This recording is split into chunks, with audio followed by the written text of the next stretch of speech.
Ito po ang B8 sound card or professional condenser microphone.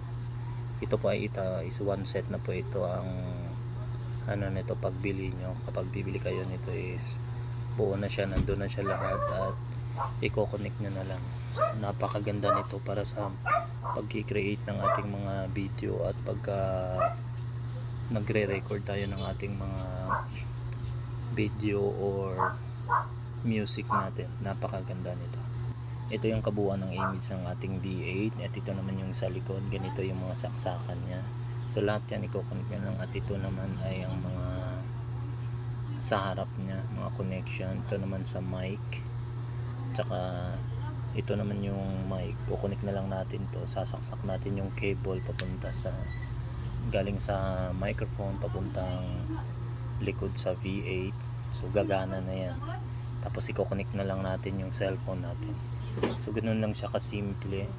Napakagandang gamitin ito para tayo ay magre-record. So tsaka murang-mura lang to. So kung ina-advise ko sa inyo na itong V8 na to is sulit na sulit to gamitin. Ito naman yung image ng microphone, cellphone at saka mic kung paano siya isasaksak sa likod. So ganun lang.